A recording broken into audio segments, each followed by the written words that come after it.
దేవునికి మహిమ కలుగును గాక. హల్లెలూయా. ఒకసారి రెండు చేతులు ఎత్తి దేవాది దేవుని మహిమపడతాం. స్తోత్రం స్తోత్రం స్తోత్రం స్తోత్రం. హల్లెలూయా హల్లెలూయా. దేవుని మహాకృపను బట్టి ఈ జన్మను దేవాది దేవుడు మనకి ఇచ్చినందుకై దేవునికి స్తుతులు కలుగును గాక. హల్లెలూయా. ఒక మాట తల ఉంచి ప్రార్థించి వాక్యంలోకి వెళుదాం.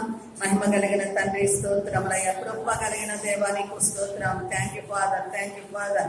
లార్డ్ ని మహిమ ఈ ప్రాంతం అంతా నింపినందుకై స్తోత్ర అయ్యా. నీ కృపను విస్తరింపజేస్తున్నందుకై స్తోత్రాలు. నీ పరిశుద్ధాత్మ శక్తిని ఆయన ఈ ప్రాంతం మీద నింపుతున్నందుకై స్తోత్రం. దేవా దీర్ఘాలుగా ప్రార్థిస్తున్నాను. ఆయన నన్ను బలపరచు, ఆయన నన్ను బలపరచు అయ్యా. నా నోటికి నీ శక్తిని అందించమని ప్రార్థిస్తున్నాను. దేవా నువ్వు నిలిస్తే నువ్వు నిలిస్తే నువ్వు పలికితే గొప్ప అద్భుతాలు జరుగుతాయి ప్రభా.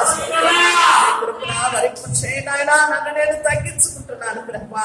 అయ్యా నీ నామానికి నాయన నన్ను అప్పగించుకుంటున్నాను. దేవానికి స్తోత్రాలు. వచ్చిన బిడ్డలోను ఈ వాక్యం ఇచ్చిన ప్రతి ఆత్మలోను మీ నూతన కార్యము స్వీకరించును గాక. పలుకులు వినబడుతుండగా ప్రతి హృదయాన్ని తెరచిన ఆయన ఈ స్థలంలో ఆయన నీ యొక్క వాక్యం యొక్క విత్తనములు విత్తుతుండగా ఫలింప చేయమని మహాత్ముడుగా శక్తిమంతుడుగా మహాగణుడుగా నాయన ఈ స్థలమందు నీ యొక్క అద్భుత కార్యములు జరిగించమని యేసు నామములో ప్రార్థిస్తున్నాము తండ్రి. ఆమేన్. దేవునికి స్తోత్రములు. హల్లెలూయా. మరి నాటి అంశము ఏమిటనగా త్వరపడము. అంశం ఏమిటండి? త్వరపడము. ఆమేన్. హల్లెలూయా. ఎప్పుడు త్వరపడతాము? సమయము కొద్దిగా ఉన్నప్పుడు త్వరపడతాం. ఏదైనా మనం ప్రయాణానికి వెళ్ళుచు ఉంటాము కదండి. వెళ్ళుచు ఉన్నప్పుడు టైం చూసుకుంటాం. ఆ టయానికి బస్సు రావడము, అలాగే ట్రైన్ కోసము మనం వేస్తున్నప్పుడు అయ్యో ఇంకా టైము కొద్దిగా ఉంది కాబట్టి చకచక మనము రెడీ అయ్యే స్థలంలోనికి వెళ్ళాలనుకుంటాము. అంతేకాకుండా ఆఫీస్ పనికైనా ఎప్పుడైనా కూడా సమయము కొద్దిగా ఉన్నప్పుడు ఏం చేస్తామండి?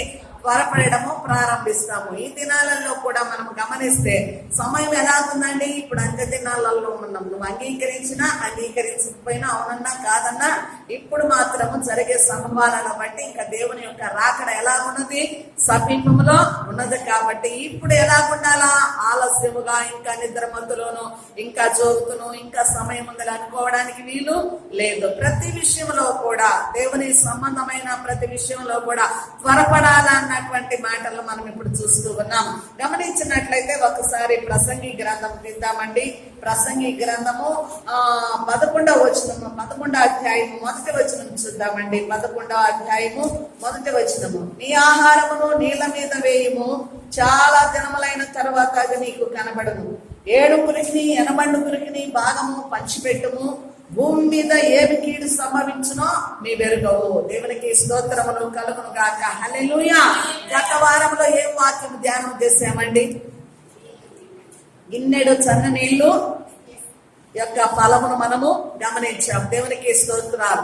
అంటే ఇప్పుడు కూడా ఏం చేస్తున్నాము? ఇంకేం మాట విన్నామంటే నీ ఆహారమును నీళ్ళ మీద వేయము, చాలా దినములైన తర్వాత అది నీకు కనపడును. 7 పురికిని 8 పురికిని దానిని పంచిపెట్టుము. హల్లెలూయా.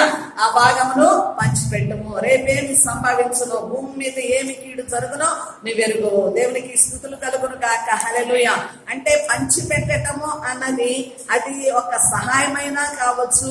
దేవుని సంబంధముగా మనం గమనించినట్లయితే నీ ఆహారమును అనగా నీకు కలిగినటువంటి జ్ఞానాన్ని, దేవుని యొక్క వాక్యాన్ని ఏం చేయాలంట?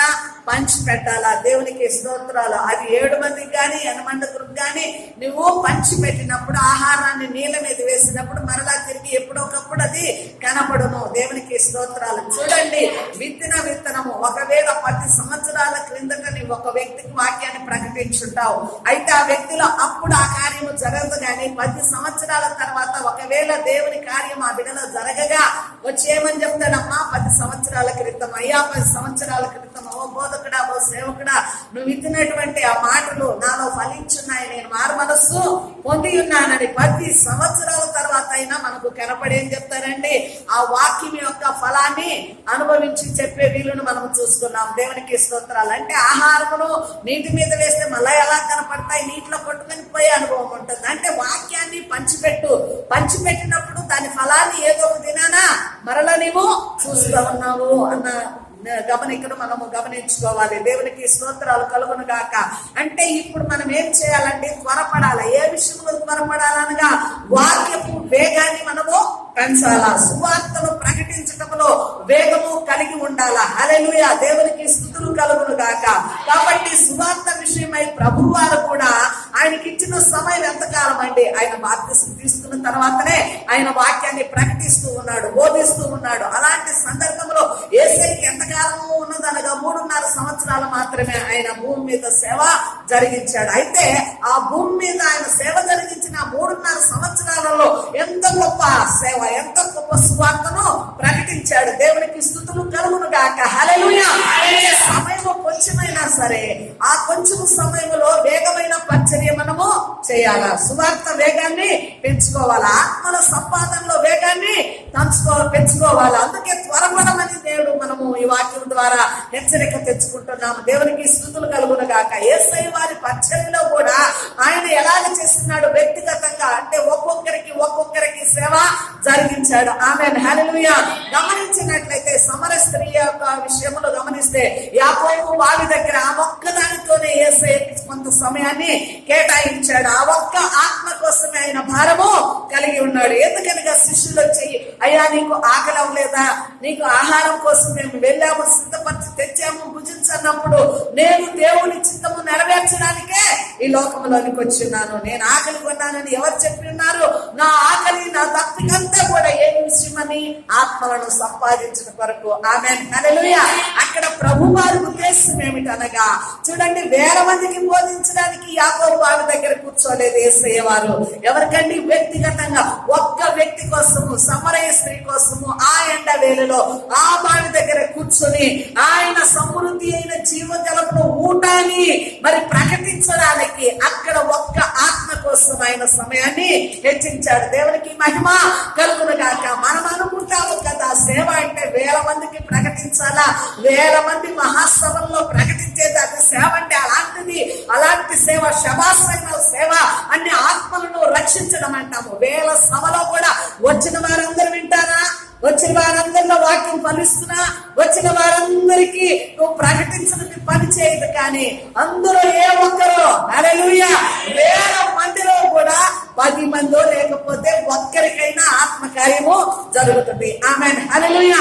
నిజమైన విశిష్టత్వం యొక్క గురి ఏమిటనగా, ఒక్కరికైనా నువ్వు ప్రకటించాలి, ఒక్కరినైనా దేవుని రాజ్యానికి సిద్ధపరచాలి. దేవునికి స్తోత్రాలు. లేక దేవుడు నీకు 1000 సమూహాల సంఖ్యని ఇచ్చినాడా? అందులో కూడా దేవుని యొక్క సన్నిధిలో నిలబడి ప్రకటించడానికి ఆ సమయమును కూడా కేటాయించాలి. అంతేకాకుండా ఒక్కొక్కరికి బోధించి సువార్తను ప్రకటించి నతానియేలును పిలుచుకున్నాడు. అలాగే సముద్రము దగ్గర చేపలు పట్టే జాలరులను, ఎవరండి వారు? జ్ఞానం లేని, విద్య లేని పామరులను కూడా యేసయ్య వారు వాడుతున్నాడు. దేవునికి స్తోత్రాలు. అంతేకాకుండా జన సమూహాల మధ్య కూడా ఆయన ప్రకటించాడు. చప్పట్లు కొడితే యేసు ప్రభు వెళ్ళిన సమయంలో కిర్చిన్నారు. జన సమూహం నిండి ఉన్నప్పుడు మేడి చెట్టు ఎవరెక్కారండి? పొట్టి చెక్కయ్య. జన సమూహంలో యేసును చూడాలనుకుని ఎక్కడికి వెళ్ళాడు? మేడి చెట్టు ఎక్కాడు. దేవునికి స్తోత్రాలు. అంటే యేసు ప్రభు వారి పరిచర్య ఒక్కొక్కరికి వ్యక్తిగతంగా ఒక్కొక్క ఆత్మ వరకు కూడా ఆయన ప్రయాసపడ్డాడు.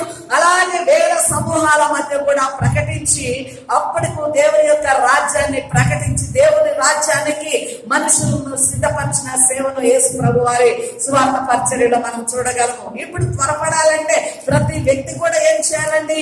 ఒక్క ఆత్మనైనా రక్షించడానికి పూనుకోవాలి. ఆమేన్, హల్లెలూయా.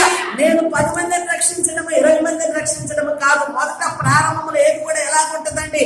కొద్దిగానే ఉంటది. తదుపరి ఏమవుతుందండి? నీ కష్టానికి తగిన ఫలాన్ని నువ్వు పొందుకుంటూ అనుభవంలో నువ్వు ముందుకు సాగడం జరుగుతూ ఉంటుంది. కాబట్టి ప్రతి ఒక్కరి పరిచర్యలో కూడా ఎలా జరుగుతుందంట? కొద్ది సంఖ్యతోనే. ఆమేన్, హల్లెలూయా. ఈ రాజు నీకు ఈ మాటలు ఎందుకు సెలవిస్తున్నాడు అనగా, ఇక ముగింపు సమయంలోనికి వస్తూ ఉన్నాం. ఏంటండి? లోకము ఇక గతించిపోయే కాలంలోకి వస్తున్నాము. దేవుని రాజ్యము సమీపముగా ఉన్నది. కాబట్టి ప్రతి వ్యక్తి కూడా ఏం చేయాలమ్మా? ఇతరులకు ప్రకటించి ఒక్క ఆత్మనైనా దేవుని సన్నిధానంలోనికి తీసుకుని రావడానికి సువార్త పరిచర్యలో వేగము కలిగిన జీవితం కలిగి ఉండాలి. దేవునికి స్తోత్రాలు. హల్లెలూయా. ఈనాడు మన జీవితంలో కూడా గమనించినట్లయితే మన కళ్ళ ముందే ఎందరో పిట్టలు రాలిపోయారు. రాలిపోయిన వారిలో, మరణించిన వారిలో ఎందరో రక్షింపబడి మరణించారు, ఎందరో రక్షణ లేక మరణించారో నీకు తెలియదు అనగా అపవాదికి గురి అయ్యి మరి నరకములోనికి పాతాళంలోనికి చేర్చబడిన వారు ఎందరో ఉన్నారు. ప్రియమైన దేవుని జనమ, ఎందుకు మనం త్వరపడాలంటే ఇక్కడ రాబోయే కాలంలో ఏమి కీడు సంభవించునో మీకు తెలియదు కాబట్టి దేవుని రాజ్యం కొరకు ఇప్పుడు మనం విరివిగా పని చేయవలసిన బాధ్యత ఉన్నది. ఆమేన్, హల్లెలూయా. అంటే ఇంకా రక్షణ లేని వారు ఎందరో ఉన్నారు. రక్షణ మార్గం వైపు నడవాలంటే ప్రతి వ్యక్తి కూడా ఆ మార్గాన్ని తెలియచేసే ఆత్మ సంబంధమైనటువంటి జీవితాన్ని మనం జీవించగలగాల. దేవునికి స్తోత్రములు. అంటే ఇక మీదట జరగబో మరణాలు గాని అట్టి దశలో ప్రతి ఒక్కరు కూడా యేసు ప్రభువును ఎరిగి నిత్య జీవానికి వారసులు అవడానికే మరి ఆ ప్రాసెస్ జరగాల. దేవునికి స్తోత్రములు కలుగును గాక. అంటే నీవు ఈ సమయాలలో నీ ఇంటి వారి రక్షణ కొరకు, నీ రక్షణ వరకు కనిపెట్టి నీవు ఏదో జరిగిపోతుందిలే పని అని కూర్చున్న ఎడల కాదు, గాని నీ ఎదుటి వారి రక్షణ కొరకు కూడా ప్రయాసపడాలా, ప్రార్థించాలా. వీలైన మట్టుకు నీ సాక్ష్యం ద్వారా దేవుని యొక్క నిజమైన ఆయన దైవత్వాన్ని బట్టి సాక్ష్యం ఇస్తూ రుజువులతో సహా వాక్యానుసారంగా ఓపింప చేయగలిగి అనేక ఆత్మలను రక్షణ మార్గంలోనికి నడిపించవలసిన బాధ్యత మనకందరికీ ఉన్నది. ఆమేన్, హల్లెలూయా. కాబట్టి ఇది ఆఖరి సమయం కనుక మనమందరం కూడా ప్రయాసపడాలి. ఇంకొకసారి మనము మత్తయి సువార్త 20వ అధ్యాయము 6వ వచనం చూద్దామండి. మత్తయి సువార్త 20వ అధ్యాయము 6వ వచనం స్పష్టంగా చదవగలిగిన వారు చదవాలమ్మా.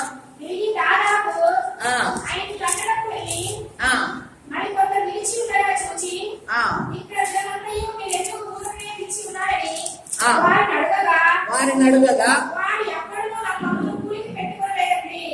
దేవునికి మహిమ కలుగును గాక. ఇక్కడ మనం గమనించినట్లయితే పరలోక రాజ్యాన్ని చూపిస్తూ ఒక యజమానుడు ద్రాక్ష తోటలోనికి ఈ వచనాలలో 20వ అధ్యాయము 1వ వచనము నుండి 8-10 వచనాల వరకు కూడా ఈ సంభాషణ జరుగుతూ ఉంటుంది. ఒక యజమానుడికి ఏమున్నదంట? ద్రాక్ష తోట ఉన్నది. ఆ ద్రాక్ష తోటలోనికి పని వారిని పిలవడానికి యజమానుడు ఎప్పుడు వెళ్ళాడండి? ఉదయమనే వెళ్ళాడు. ఉదయమనే వెళ్ళగా ఆ యొక్క సంతలో చాలా మంది ఎలాగున్నారంట? పని లేక ఊరకనే ఉన్నారు. ఆమేన్, హల్లెలూయా. ఇప్పుడు దేవుని రాజ్యము సమీపముగా ఉన్నదని మనకు అందరికీ తెలుసు. అయితే పని చేసే వారందరూ, సువార్తను ప్రకటించే వారందరూ, రక్షణ పొందిన వారందరూ, నిజముగా విశ్వాసంతో దేవుని రాజ్యాన్ని కొరకు కనిపెట్టే వారందరూ, దేవుని పని కొరకు ఎదురు చూసేవారు ఎందరున్నారో ఒకసారి రాత్రి ఈ యొక్క పనులు మనము పరిశీలన చేసుకోవాలి. సమయం ముందు దేవుని ప్రియమైన బిడ్డలారా, ఇక్కడ మరి ఆయన పిలుస్తూ ఉన్నప్పుడు మరి కొంతమంది ఏం చేశారండి? ఉదయమే పనిలోనికి వెళ్ళి ఆ పొలము పనిలో ఒక దేరామునకు ఒప్పుకొని పొలం పనిలోకి వెళ్ళారు. ఇంకా కొందరు ఏం చేస్తారు? కొంచెం ఎండవేళ అయిన తర్వాత వెళ్ళారు. కొందరు ఏం చేస్తారు? మధ్యాహ్నము వెళ్ళారు. ఇంకా మరి కొందరు ఏం చేశారండి? ఇంకా సాయంకాలం 5 గంటలకు పొద్దుగుంపు సమయానికి, అంటే ఇంకా 1 గంటలో పొద్దుగుంటుందనగా ఆ సమయంలో కూడా ఏం చేశారు? ఆ పనికి వెళ్ళారు. ఇక్కడ యజమానుడు పిలుచుకునే పిలుపును గమనిద్దాం ఒకసారి. అంటే ఉదయాన్నే పనిలోనికి ప్రవేశించిన వారు కొందరున్నారు. తర్వాత 10 గంటల సమయానికి, ఎండబడిన సమయానికి కొందరు వెళ్ళారు. ఆ తదుపరి మధ్యాహ్న సమయానికి కొందరు వెళ్ళారు. కొందరు ఇంకా ప్రొద్దుగుంపు సమయానికి యజమానుడు పిలుచుకుంటున్నాడు. అంటే ఈ భావన మనం ఏమని అర్థం చేసుకోవాలనగా సేవా పిలుపులోనికి. ఆమేన్, హల్లెలూయా. మన పితరులైన వారు మరి ముందుగా వారు సేవ జరిగించారు. ఆమేన్, హల్లెలూయా. మీ జీవిత కాలంలో, నీ జీవితంలోనికి సేవ అన్నది ఇదిగో యవ్వన కాలంలోనో, లేకపోతే ఒక సట్టును మంచి వయసులోనో పిలుచుకొని ఉండవచ్చు, లేకపోతే మధ్య వయసులో పిలుచుకొని ఉండవచ్చు, లేకపోతే సాయంకాలం 5 గంటలంటే ఏ సమయం అంటే అది ఇక ఆ వ్యక్తి యొక్క జీవితము ముగింపు అన్నమాట. ఆమేన్, హల్లెలూయా. యవ్వన కాలము, మధ్య వయస్సు, అలాగే ముగింపు. అంటే ఇంకా ఆయుష్ ముగింపబడుతున్న సమయంలో, ఏదో కొద్ది ఆయుష్ కలిగిన సమయంలో, అంటే నీ చివరి దశలో నీకు దేవుడు ఆహ్వానాన్ని ఇవ్వచ్చు. ఆమేన్, హల్లెలూయా. కాబట్టి ఏ సమయంలో పిలిచినా కూడా పిలుపునకు రెడీగా ఉండాలన్నది ప్రాముఖ్యమైనది. ఆమేన్. చూడండి, ఊరికి ఉన్నారు, అక్కడ ఏ పని పాట లేకుండా ఉన్నారు. ఇక్కడ గమనిస్తే దేవుని రాజ్యంలో పని ఎలాగున్నదంట? విస్తారముగా ఉన్నదంట. ద్రాక్ష తోటలో పని ఎంతగా ఉన్నదంట? గొప్పగా ఉన్నది. అయితే పనికి రాని వారు ఎందరో ఉన్నారు, పని చేయని వారు ఎందరో ఊరికే నిలుచుని ఉన్నారు. కానీ అయ్యో పనికి వెళతాము, ద్రాక్ష తోటలో పని ఉన్నది కదా, దేవుని రాజ్యం ఉన్నది కదా, దేవుని రాజ్యంలోనికి ఏమంటున్నాడు? నా ఇల్లు నింపున్నట్లుగా మీరు రాజమార్గాలలోకి వెళ్ళండి, సంత వీధుల్లోనికి వెళ్ళండి, మీరు వెళ్ళి నా ఇల్లును నింపండి. ఆమేన్, హల్లెలూయా. దేవుని రాజ్యము నింపబడాలంటే ఎవరి చేతికి అప్పగించాడు? దేవాది దేవుడండి. ఎవరి చేతికి అప్పగించాడు? దేవునికి స్తోత్రములు కలుగును గాక. మనము భూమి మీద నివసిస్తున్న మనుషులకే అప్పగించాడు. కాబట్టి ఈ రోజు పరలోకం యొక్క పని, దేవుని రాజ్యం యొక్క పని, ఆ ద్రాక్ష తోటలోని పని, సంఘములోని పని, విశ్వాసులను సమకూర్చే పని, అయ్యో దేవుని రాజ్యానికి మందిరాన్ని నింపే పని ఎవరికి అప్పగించాడు? ఎవరికి అప్పగించాడనగా ఈ రోజు వినుచున్న నీకు, సంఘములో చేర్చబడిన నీకు, ఆత్మరక్షణ పొందిన నీకు, రక్షణ కవచము ధరించిన నీకు, యేసయ్య నామములో రక్షింపబడిన ప్రతి విశ్వాసికి కూడా ఈ పని, ఈ బాధ్యత దేవుడు అప్పగించాడు. దేవునికి మహిమ కలుగును గాక. హల్లెలూయా. కాబట్టి చివరికి దేవాది దేవుడు మరి ఏమంటున్నాడు? ఎవరికైనా పిలుపు వచ్చినప్పుడు ఆలస్యం చేయక, ఏ సమయమందు పిలుపు అందుకున్నా నేను వెంటనే ఏం చేయాలమ్మా? పనిలోనికి ప్రవేశించాలి. దేవునికి స్తోత్రాలు. అయితే 5 గంటలకు పనిలోనికి వచ్చిన వారికి సాయంకాలం ఏమిస్తున్నాడు ఆయన? యజమానుడు జీతము ఇస్తూ ఉన్నాడు. పొలము పనికి వచ్చిన వారికి, పొలంలో పని చేయడానికి వచ్చిన వారికి ఎవరి వాళ్ళ జీతము?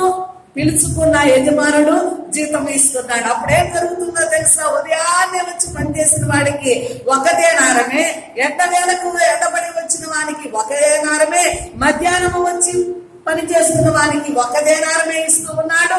అయితే సాయంకాలం ఇంకా పొద్దుకి 1 గంట సమయం పనిచేస్తున్న వానికి కూడా ఆ ఒకే 1 దేనారము ఇస్తున్నాడు. అక్కడ ప్రశ్నిస్తున్నారు, అయ్యా మేము ఉదయాన్నే వచ్చి కష్టపడ్డాము, మాకు ఇదే ఇస్తున్నారు, మరి తర్వాత ఆలస్యముగా వచ్చిన వారికి ఇదే జీతం ఇస్తున్నారు, ఇదేంటి న్యాయం? అంటే ఏమంటున్నాడు? నా ఇష్టమైనది నేను చేస్తాను. మీరు ఏ ఒప్పుకోలకు వచ్చినారో, మీరు ఉదయాన్నే పనికి వచ్చినప్పుడు ఏం ఒప్పుకున్నారు? 1 దేనారానికి ఒప్పుకున్నారు. నీకు నేనేం అన్యాయమో చేయలేదు, మీరు ఒప్పుకున్న మీ దేనారము మీకు ఇస్తున్నాము. ఆమేన్. అందుకే ఇంకో మొదటి వారు ఏమవుతారంట? కడపటి వారు అవుతారు. కడపటి వారు మొదటి వారు కడపటి వారు అవుతారు. దేవునికి స్తోత్రములు కలుగును గాక. అంటే దేవుడు న్యాయాధిపతి. దేవునికి మహిమ కలుగును గాక. ఆయన న్యాయముగా ఎవరెవరి జీతము వారికి దేవుని రాజ్యంలో సిద్ధపరిచి ఉన్నాడు. ఆమేన్, హల్లెలూయా. ఇదిగో మనం అనుకోవచ్చు, మాకంటే ముందుగా అమ్మగారు మంచి సేవ చేస్తున్నారు కదా, అయితే మేము ఇప్పుడు 1 ఆత్మను 2 ఆత్మలను రక్షిస్తే మాకు జీతము ఉంటుందా?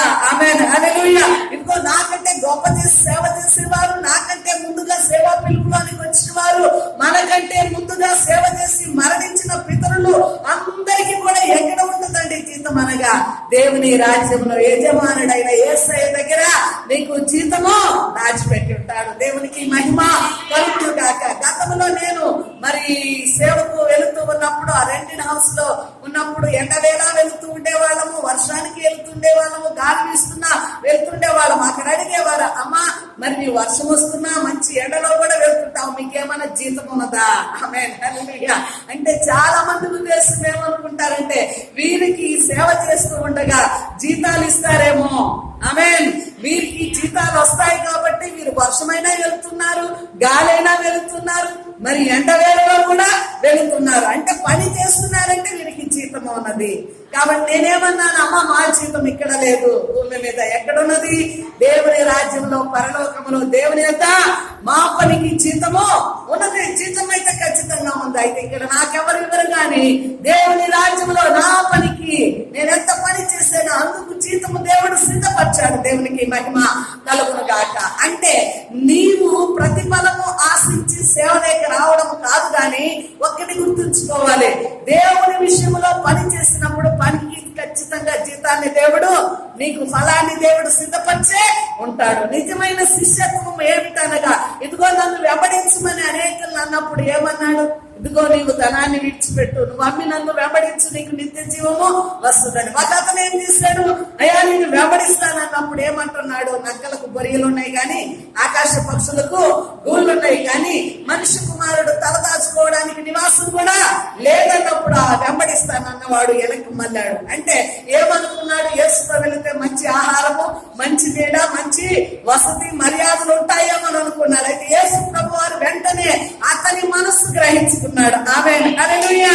అంటే మనుషుల ప్రతి ఒక్క తలంపును ఎవరు ఎరిగినారు? ప్రభువు వారు ఎరిగినారు. కాబట్టి అతని యొక్క మనస్సును ఎరిగేమన్నాడు.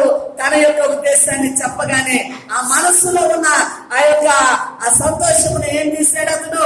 పొందలేక, అయ్యో నేను ఆశించింది నాకు దొరకదు కనుక నేను యేసుతో ఎందుకు వెళ్ళాలని తీసుకున్న నిర్ణయాన్ని విడిచిపెట్టి వెనుతిరిగాడు. అంటే ఈనాడు యేసు దగ్గరికి వచ్చినప్పుడు ఇదిగో సువార్తను ప్రకటిస్తే నాకేం ఫలము, సేవ చేస్తే నాకేం ఫలం అని నువ్వు ప్రశ్నించుకోవడం కాదు, లెక్కలు వేయడము కాదు సుమా. నిజమైన శిష్యత్వము ఏమిటనగా నిజముగా యేసు ప్రభువును వెంబడించడం ఏమనగా నిజముగా ఆయన కాడి మోయడానికి మనకు ఫలము ఏమిటనగా దేవుని దగ్గర ఖచ్చితంగా ఆయన న్యాయమైన కార్యము జరిగిస్తాడు. ఆమేన్. నీ కష్టానికి ఫలము ఆయన ఇస్తాడు. నీ పనికి జీతము ఎవరి దగ్గర ఉంది? దేవుని దగ్గర కనిపెట్టుకుంటే ఆయన న్యాయముగా నువ్వు ఏ సమయాన దేవుని పని చేసిన జీతము ఇవ్వగలిగిన వాడు. దేవునికి మహిమ కలుగును గాక. కాబట్టి 5 గంటల సమయం అనగా చివరి దినాలలో, అంటే ఇప్పుడు మనం ఎక్కడున్నామండి?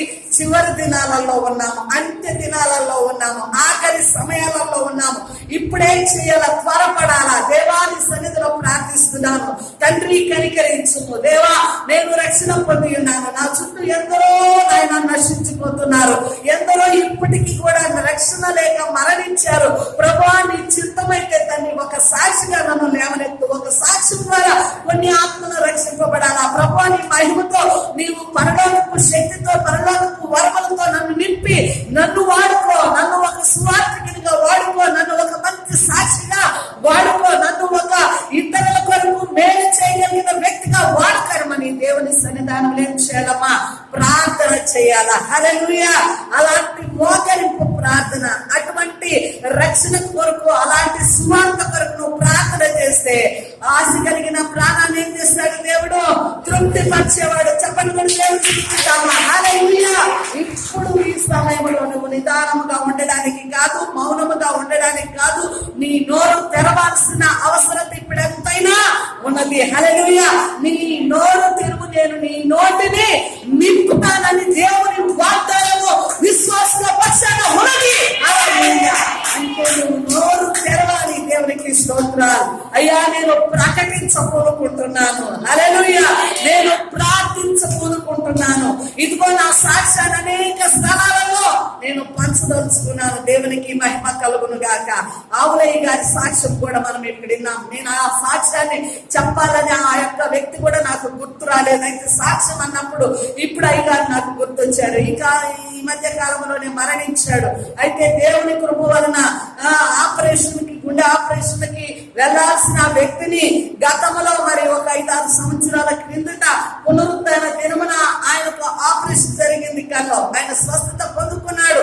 అయితే ఆ సాక్ష్యాన్ని ఎన్నో సంఘాలలోకి వెళ్ళి ఆయన తన సాక్ష్యాన్ని చెప్పాడు. ఆమేన్. హల్లెలూయా.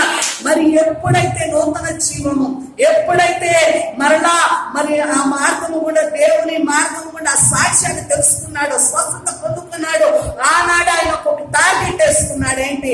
నా బ్రతికిన దినములంతా నేను పలు ప్రాంతాలలోనికి వెళ్ళి సాక్షిగా ఉండాలి, సాక్ష్యాన్ని ప్రకటించాలి. ఆ చొప్పున ఏ పల్లెల్లోనికి, ఏ సంఘం ఆదివారం అనుకుంటే ఒక్కొక్క సంఘంలోనికి వెళ్ళి తన సాక్ష్యాన్ని చెప్పేవాడు. ఈ రోజు ఆయన మరణించాడు. చూడండి, అంటే రేపు ఏది సంభవించునో అతనికి తెలియదు కనుక ఇచ్చిన జీవిత కాలంలో ఏ కృప అయితే దేవుని దగ్గర పొందుకున్నాడో, ఏ స్వస్థత పొందుకున్నాడో, ఏ జీవాన్ని పొందుకున్నాడో, దేవుని దర్శనాన్ని చూశాడో ఆ సాక్ష్యాన్ని చెప్పగలిగాడు. ఆమేన్. హల్లెలూయా. ఆ సాక్ష్యం ద్వారా ఎందరో ఆత్మలు రక్షింపబడి ఉంటాయి. నిజముగా ఆత్మకార్యము జరిగించిన వాడు ఆయనలో దేవుడే కదా. ఆ సంకల్పము సిద్ధింపజేసిన వాడు దేవుడే కదా. కాబట్టి ఆ సంకల్పాన్ని బట్టి, ఆ సాక్ష్యాన్ని బట్టి ఎన్నో ఆత్మలు ఖచ్చితంగా డెఫినెట్ గా రక్షణలోనికి నడిపించబడి ఉంటాయి. నా యొక్క పూర్ణ నమ్మకము. దేవునికి మహిమ కలుగును గాక. కాబట్టి ఎందుకంటే స్వార్థను ప్రకటించకపోయినా ఒక సాక్షిగానైనా మన జీవితంలో జరిగిన అద్భుతాలను మనం ఇతరులకు చెప్పగలిగిన వారము ఉండాలా. దేవునికి మహిమ కలుగును గాక. హల్లెలూయా. ఇంకా మనం ఇదే అధ్యాయంలో ప్రసంగి గ్రంథంలోనే 11వ అధ్యాయము 6వ వచనం చూద్దామండి. ప్రసంగి 11:6 వచనం ఒకసారి చదువుతాం.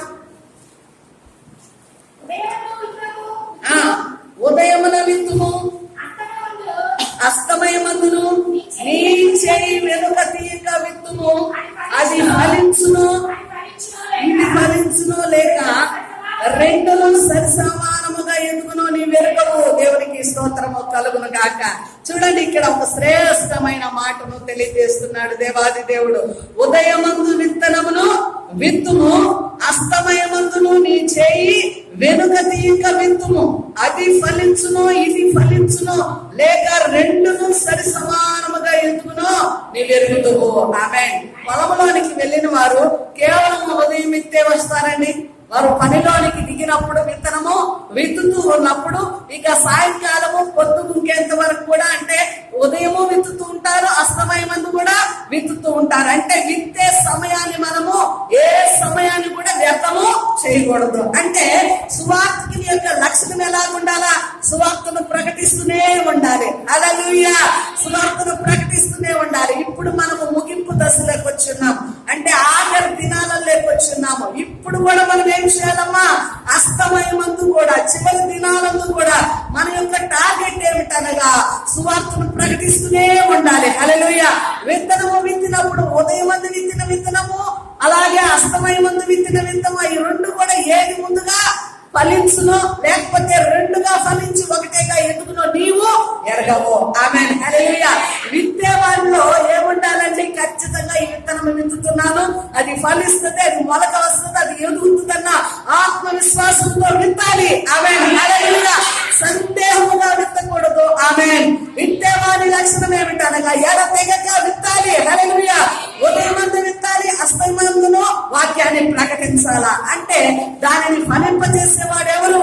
నీవెరగవు గాని దేవాది దేవుడు. ఇదిగో ఉదయాన్ని విత్తిన దాన్ని ఫలింపజేస్తాడు, లేకపోతే అస్తమయమందు విత్తిందే ముందుగా ఫలిస్తుందో, లేక రెండు ఒకటిగానే ఫలిస్తాయో. ఆమేన్. హల్లెలూయా.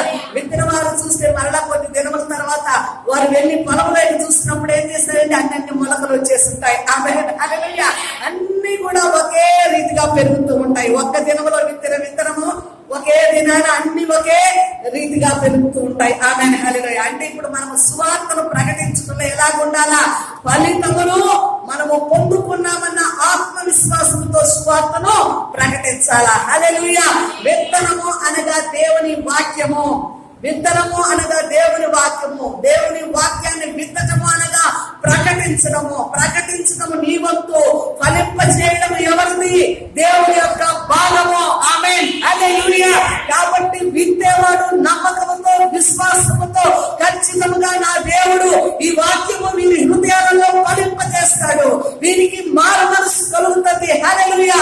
వీరు ఫలిస్తారు. దేవునికి స్తోత్రాలు. ఫలించడంలో చూడండి, విత్తేటప్పుడు ఒక్క విత్తనం విత్తుతాము, అది ఫలించడంలో అది వరైనా సరే, జొన్న అయినా సరే, రాగి అయినా సరే, ఏ పంట అయినా సరే గుత్తులు గుత్తులుగా ఫలిస్తుంది.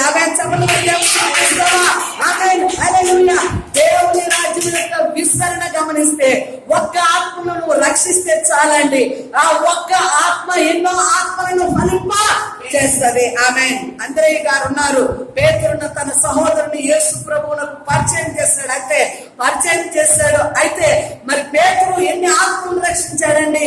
1000 ఆత్మలు, 3000 ఆత్మలను, 5000 ఆత్మలకు సువార్తను ప్రకటించి ఆమేన్ గొప్పగా ఆయన హతసాక్షి అయ్యాడు పేతురు గారు. కాబట్టి మనమందరం కూడా దేవుని పని చేయడానికి ఏం చేయాలండి?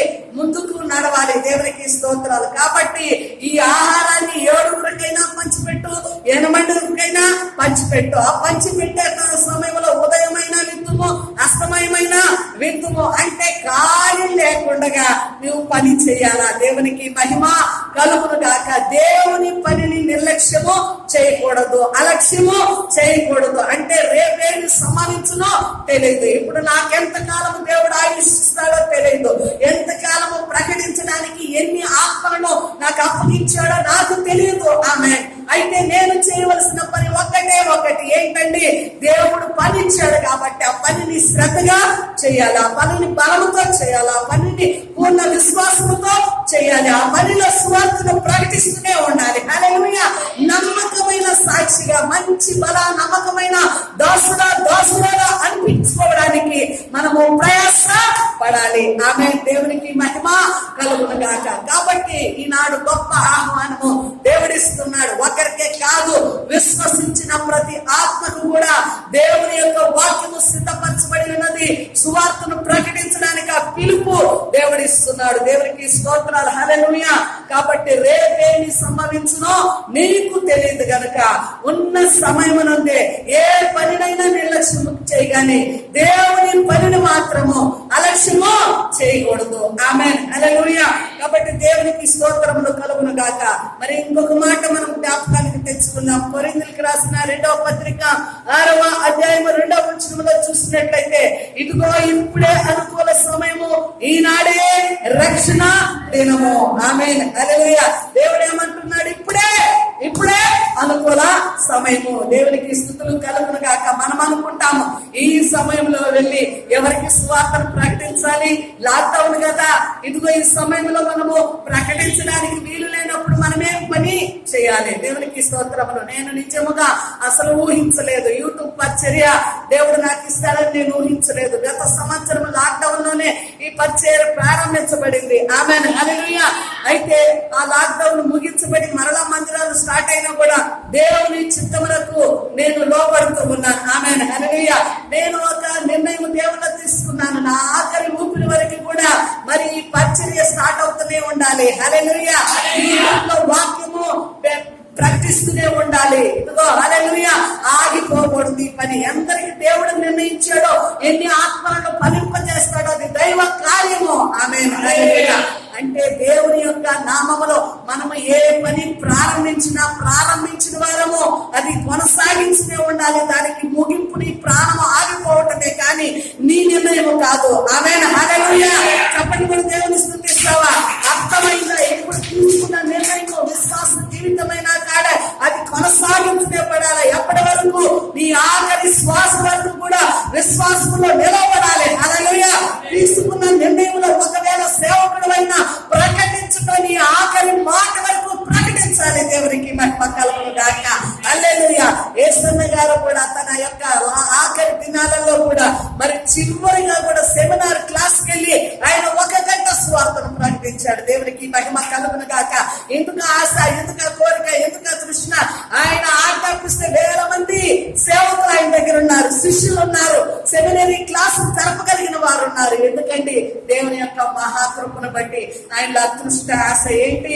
ఆఖరి ఊపిరి వరకు ఆఖరి మాట అది దేవుని మాటగా నేను ప్రకటించాలన్న కోరిక. దేవునికి మహిమ కలుగును గాక. కాబట్టి ఇంకా మనము లోతులోనికి వెళ్ళినట్లయితే ప్రసంగి గ్రంథమే చూద్దాము. 11వ అధ్యాయము 3వ వచనం ఒకసారి మరి చదువుదామండి. 11వ అధ్యాయము 3వ వచనం. మేఘములు వర్షముతో నిండి ఉండగా అవి భూమిలో దానిని పోయిను. ఆమేన్, హల్లెలూయా. చూడండి, ఇప్పుడు మనం వర్షాన్ని చూస్తున్నాం. వర్షం ఎలా వస్తుందండి? మేఘాలు ఏముంటుందంట? వర్షముతో నిండి ఉంటాయి. నిండి ఉన్నప్పుడు ఏం జరుగుతాయి? ఆ నింపుదల భూమి మీదకి పోస్తున్నాయి. ఆమేన్, హల్లెలూయా. ఒక్కసారి శుద్ధిగా గమనించాలి. నీలో విశ్వాసపు స్థాయి ఉంది, నీలో సాక్ష్యపు జీవితం ఉంది, నీలో వాక్యపు వేగము ఉంది. అయితే సమృద్ధి అయిన విశ్వాసాన్ని నీలోనే నింపుకున్నావు. అర్థమేముంటది? ఇప్పుడు వర్షము బాగా మేఘాలలో నింపబడి ఉంది, అది అక్కడే దాచుకున్నప్పుడు వర్షాన్ని భూమి మీదకి ఇవ్వనప్పుడు భూమి ఏం ఫలిస్తుంది? ఆమేన్. భూమి మీద ఉన్న జనులు ఎలాగ బ్రతుకుతారు? ఒక్కసారి మేఘాలు వంచగా, మేఘాలు వర్షించగా భూమి తడవబడుతుంది. విత్తనములు విత్తే ఆస్కారం ఉంది, ఫలములు పంట వస్తుంది, వ్యక్తుల్లోనికి నూతనమైన ఉత్సాహం వస్తుంది. ఆమేన్, హల్లెలూయా. ఈనాడు నీవు కూడా నాకు సమృద్ధి అయిన వాక్యం ఉంది, సమృద్ధి అయిన ప్రార్థనా జీవితం ఉంది, దర్శనాలు ఉన్నాయి, వరాలు ఉన్నాయి, ఆత్మవేగం ఉంది, నేను పరిశుద్ధురాలు ఉన్నాను, నేను విశ్వాసంగా ఉన్నానని నీవు అనుకుంటే సరిపోదు. ఆమేన్, హల్లెలూయా. నీలో ఉన్న విశ్వాసం బయటికి రావాలి. హల్లెలూయా. నీలో ఉన్న స్థాయి పెరగాలి. ఆ స్థాయి ప్రక్కవారిని మండించాలి, ప్రక్కవారిని ఫలింప చేయాలి. మేఘాలు వర్షించి భూమిని ఎలాగా తడిపి ఇదిగో పంటకు అనుకూలతనిస్తుందో నీలో సమృద్ధి అయిన దేవుని కృప ఆవరించినప్పుడు, ఆ కృప విస్తరింపబడిందని నువ్వు గ్రహించుకున్నప్పుడు ఆ మూమెంట్లో ఇతరులకు కూడా నీవు స్వార్థ పని చేయాలి, ఇతరుల కొరకు నువ్వు ప్రార్థించాలా. హల్లెలూయా. దేవుని రాజ్యము కొరకు నీవు కూడా స్వార్థను ప్రకటించగలవును. హల్లెలూయా. భూమిని దేవుని యొక్క శక్తితో నింపడానికి నీవు కూడా లేవాలి. దేవునికి మహిమ కలుగును గాక. హల్లెలూయా. కాబట్టి ప్రభు పరిచర్యలో కూడా ఆయన కపెర్నహూములోకి వెళ్ళినప్పుడు ఆయనకు బలమైన ఆహ్వానం వచ్చింది. ఉన్నారు. అయినా యేసు ప్రభు వారి జీవితంలోనే ఆ కార్యం జరిగినప్పుడు మనం అనుకుంటాము, ఒక ప్రశ్న వస్తుంది, అమ్మగారు మీరు ప్రకటించమంటున్నారు, ఆల్రెడీ నేను అనేకులకు చెప్తున్నాను కానీ ఏ మాత్రము కదలిక లేదండి, ఎవరు వింటలేదండి నా మాట అనేవారు కూడా ఉన్నారు. ఆమేన్. యేసు ప్రభు వారికి అన్ని సమయాలలో ఒకే ఆహ్వానం రాలేదండి. ఆయన అనేక సమస్యలను ఎదుర్కొన్నాడు. ఒక చోట ఆయన ఆహ్వానించారు, ఒక చోట ఆయన విశ్వాసాన్ని అంగీకరించలేని స్థితిలో కూడా యేసు ప్రభు వారి పరిచర్య ఆయన కొనసాగించేదే కానీ ఆగిపోలేదు. హల్లెలూయా. అది విస్తరించబడిందే కానీ అది ఆగిపోలేదు. కాబట్టి ఈనాడు మన యొక్క జీవితాలలో కూడా నువ్వు ప్రయాసపడు. ఒక దినము కాదు, 2 దినాలు కాదు, నీ జీవిత కాలంలో ప్రయాసపడుతూనే ఉండు. హల్లెలూయా. నీకు దేవుడిచ్చిన శక్తిని, సామర్థ్యాన్ని నువ్వు వాడుతూ ఉంటుండగా దేవుడు నిన్ను అభివృద్ధి పరచును గాక. ఆమేన్. దేవుని స్తుతిద్దాం. కాబట్టి ఈనాడు ఈ ఆజ్ఞ మనము దేవుని ద్వారానే పొందుకున్నాము. యేసయ్య ఈ లోకములో ఉన్నప్పుడే మార్కు సువార్త 16వ అధ్యాయం 19వ వచనంలో ఏమంటున్నాడు? ఆ ఆజ్ఞ పొంది ఉన్నాము, సర్వ సృష్టికి, సర్వలోకానికి వెళ్ళి మీరు సువార్తను ప్రకటించి నమ్మిన వారిని నాకు శిష్యులుగా చేయండి. ఆమేన్. హల్లెలూయా. ఇప్పుడు రక్షింపబడిన వారందరూ ఎవరికి శిష్యులండి? ప్రభువునకు శిష్యులు. ఆమేన్. హల్లెలూయా. దేవుని పని చేస్తున్నావు అనగా దేవుని యొక్క శిష్యులుగా నీవు ఉన్నావు. ఆమేన్. రక్షణ పొందిన ప్రతి ఒక్కరికి కూడా ఆయన శిష్యత్వాన్ని ఆహ్వానిస్తున్నాడు. ఆమేన్. హల్లెలూయా. నేను యోగ్యుని కాదు ప్రకటించడానికి, నాలో సాక్ష్యం చెప్పడానికి ఆ స్థాయి లేదు, ప్రార్థించడానికి ఆ స్థాయి లేదని నీవు దిగజారుడు మనస్తత్వంలో కాదు. ఒకవేళ రక్షింపబడి ఉంటే దేవుడు నీకు ఆజ్ఞ ఇచ్చున్నాడు. ఆమేన్. హల్లెలూయా. సువార్తను ప్రకటించాలి. ఒకవేళ సువార్తను ప్రకటించే సామర్థ్యము, చదువు, జ్ఞానము, వాక్యానుభవం లేదా సాక్ష్యముతోనైనా కొన్ని ఆత్మలను మనము ఈ ఆఖరి సమయాలలో వేగముగా దేవుని పని చేయడానికి మనము మరి క్రీస్తు రాకడ కొరకు ఎదురు చూడాలా. పౌలు గారి ప్రయాణంలో కూడా ఆయన ఎందుకు ఆ సువార్త ప్రయాణంలో అనేక హింసలు పొందుతూ సంఘాలను కట్టాడు, సువార్తను ప్రకటించాడంటే పౌలు గారిలో ఒక దర్శనం ఉంది. ఏంటా దర్శనం అనగా ప్రభువు వచ్చును. ఆమేన్. ఆయన మహిమ ఎదుట నేను నిలవబడినప్పుడు ఇదిగో ఈ రక్షింపబడిన ఆత్మలన్నిటి పక్షాన అక్కడ నాకు మెప్పు, ఘనత, యేసయ్య సన్నిధానంలో నాకు ఒక గుర్తింపు కలుగును. హల్లెలూయా. ప్రభువు వారు వచ్చినప్పుడు ఖచ్చితంగా ఇదిగో ఈ రక్షింపబడిన ఆత్మలకు దేవుని ప్రత్యక్షతలో, దేవుని రాజ్యంలో వీరందరూ చేర్చబడతారన్న ఒక గొప్ప నిరీక్షణ. ఆమేన్. హల్లెలూయా. ఈ రోజు సువార్త కూడికలు, ఈ యొక్క సంఘాలు ఎందుకనగా ప్రభు ఖచ్చితంగా రానై ఉన్నాడు. ఆమేన్. ఆయన త్వరగా రానై ఉన్నాడు. ఆమేన్. నీ ప్రయాస వ్యర్థము కాదు, నీ స్వార్థ ప్రకటన వ్యర్థం కాదు, నీవు ఇట్టే విత్తనాలకు ఫలము దక్కును. ఆమేన్. హల్లెలూయా. రక్షింపబడిన వారందరూ కూడా ఏమి కలిగి ఉండాలా? ఒక నిరీక్షణ కలిగి ఉండాలా. ఆ నిరీక్షణ ఏమిటి? ప్రభు రాకడ కొరకు మనము నిరీక్షణ కలిగి ఉండాలా. ప్రభు రాకడ కొరకు వేగముగా మనము సిద్ధపడి ఉండాలా. ప్రభు త్వరగా రొమ్ము, మేము సిద్ధముగా ఉన్నాము, ఇదిగో మేము ఈ ఆత్మలను కూడా సిద్ధపరుస్తున్నామన్న వేగము రావాలి. హల్లెలూయా. కాబట్టి యుద్ధంలో గమనించినట్లయితే భూరత్వని స్పష్టముగా అంటే యుద్ధానికి ఎవడు సన్నద్ధుడవుతాడని దేవుని వాక్యం ఉంది. ఆమేన్. హల్లెలూయా. అంటే యుద్ధానికి సన్నద్ధము కావాలంటే, యుద్ధానికి ఇరుపక్షాల వారు సన్నద్ధము కావాలంటే ఏమొస్తుంది? అక్కడ బూర ఊదుతారు. ఆమేన్. అంటే ఇక యుద్ధము రెడీ అయింది. బూరత్వని చప్పుడు వినపడినప్పుడు, అది స్పష్టంగా వినపడినప్పుడు యుద్ధానికి రెడీ అవుతారు. ఇప్పుడు బూరత్వని ఏమిటనగా ప్రకటించే వారు కూడా ఏం చేయాలా? జనుల్లో ఉజ్జీవాన్ని కలిగించాలా, ఉత్తేజాన్ని కలిగించాలా. ఇక ఆఖరి సమయాలలో ఉన్నాము, దినాల ముగింపులో ఉన్నాము. ఇదిగో ప్రభువు రాకడా సమీపముగా ఉన్నదని స్పష్టమైన బూరత్వని వినపడ చేయాలి. అప్పుడు జనుల్లో ఏమొస్తుందండి? ఉత్సాహం వస్తుంది, ఉజ్జీవం వస్తుంది. అప్పుడు జనులు రక్షణకు మార్గాన్ని సిద్ధము పరుచుకుంటారు. ఆమేన్. హల్లెలూయా. ఈనాడు ప్రకటించే ప్రతి సేవకు కూడా, ప్రతి సేవకురాలు కూడా స్పష్టముగా ఏం చెప్పాలా? సంఘాలకి ప్రభువు రానై ఉన్నాడు. హల్లెలూయా. ఆయన అతి త్వరలో రానై ఉన్నాడు. త్వరపడమా సంగమా, స్వార్థ ప్రకటించుమా సంగమా, సిద్ధపడమా సంగమా, వేగముగా ప్రభువు రాకడ కొరకు ప్రార్థించు సంగమా, ఎదురు చూసు సంగమా అని సంఘాలను ఏం చేయగలిగినాడు? ఉజ్జీవపరచాలా. దేవునికి స్తోత్రాలు. హల్లెలూయా. నెహెమ్యా గ్రంథం 8వ అధ్యాయం 1వ వచనంలో కూడా నెహెమ్యా కాలమందు ఆయన ఏం చేశాడు తెలుసా? తనతో ఉన్న జనులను, నాయకులను సమకూర్చాడండి. సమకూర్చి అప్పటి కాల పరిస్థితులను బట్టి, ప్రభావం బట్టి జనుల్లో ఒక ఉజ్జీవాన్ని తెచ్చాడు, ఒక ఉత్తేజాన్ని తెచ్చాడు, వివరణ కలిగించాడు. ఇదిగో మీరందరూ సమకూడాలా, ఈ పనికి మీరందరూ ఆయుధపడాలన్నప్పుడు అక్కడున్న నాయకులు, జనులు అందరూ కూడా ఊకమిడిగా ఏకభావము కలిగి ఆ పనికి వారందరూ ఉత్తేజితులయ్యారు. ఆమేన్. వారందరూ కూడా సిద్ధపాటు కలిగారు. దేవునికి మహిమ కలుగును గాక. ఈనాడు ఈ సువార్త ప్రకటన ఎందుకో తెలుసా?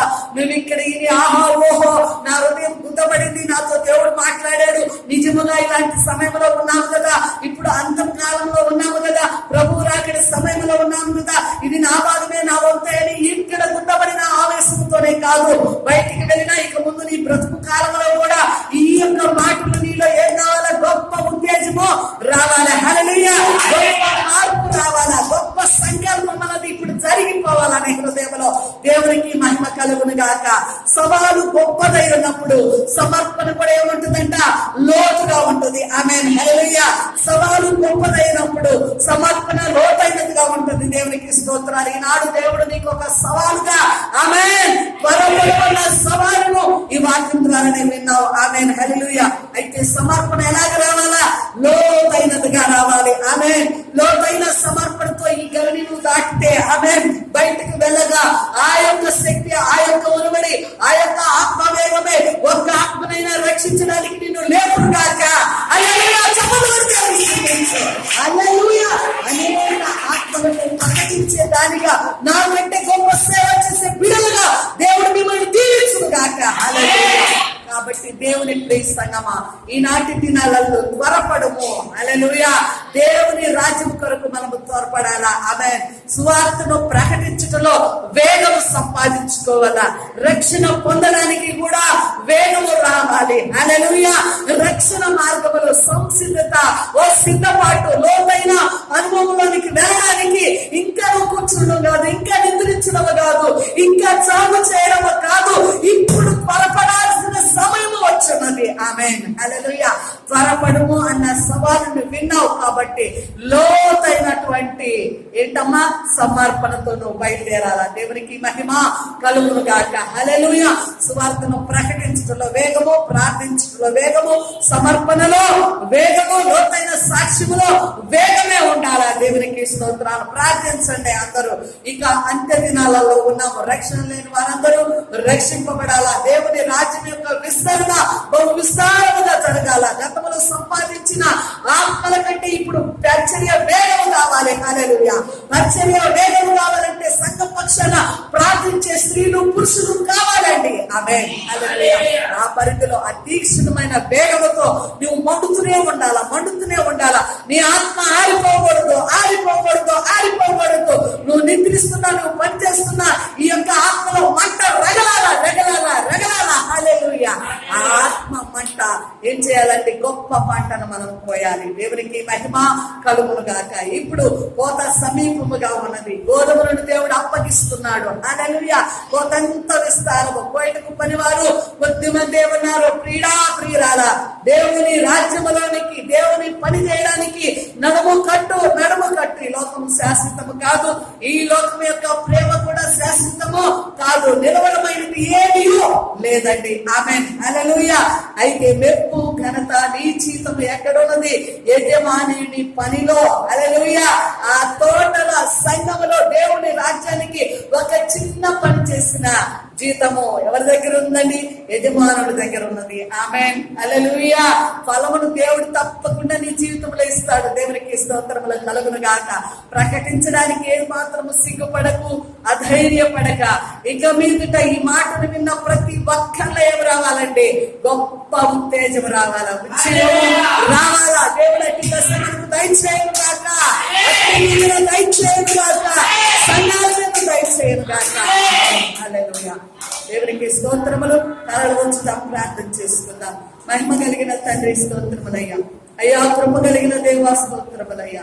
అయ్యా, నీ మాటలను బట్టి నీకు వందనాలు. త్వరపడము అన్నావు తండ్రి.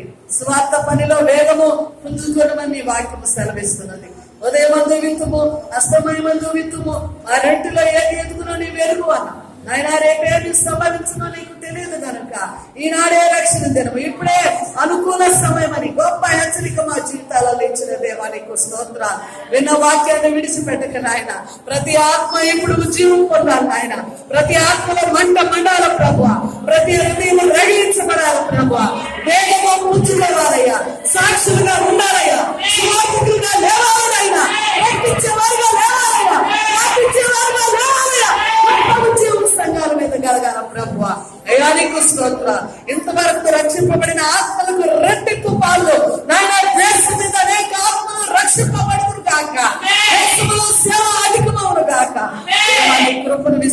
చేయు, నీ శక్తిని విస్తరింప చేయు, సేవకుల మీద నీ బలాన్ని నింపు, సంఘాల మీద నీ ఆత్మకార్యము జరిగించుము.